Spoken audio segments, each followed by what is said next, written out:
O Lord, open our lips, and we will declare your praise. This morning we read from 1 Samuel chapter 13 through to the 23rd verse of chapter 14, and we see an act of faithfulness and an act of unfaithfulness. First, the unfaithfulness. Saul, having gathered the Israelites together, having provoked the Philistines to battle, assembled his army. But his army were scared, but Saul was determined not to go up against the Philistines until they'd sacrificed and made offerings to the Lord, and so he was waiting for Samuel to come. But Samuel delayed his arrival, and Saul himself made the offerings and made the sacrifices, which was not his place to do.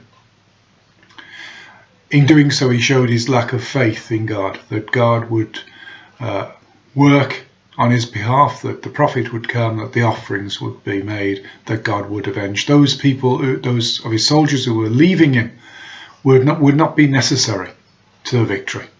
And so he showed his lack of faith in God and in God's timing.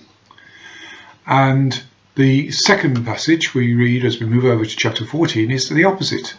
Jonathan and his armor bearer go to attack the Philistines. They climb up a cliff, they attack the Philistines, and kill a number of them, about 20 or so, and continue fighting them. This causes confusion in the Philistine ranks. The Philistine army says we're being attacked. They attack each other in the confusion. They scatter, they run.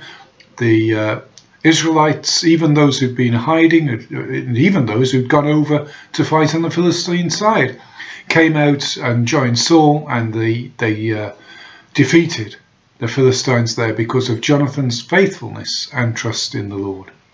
So this morning we have two contrasting stories, one of unfaithfulness, one of not trusting the Lord, and one of trusting him.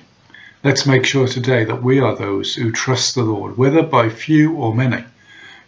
God is able to give us victory. Let's be determined to trust him. Amen.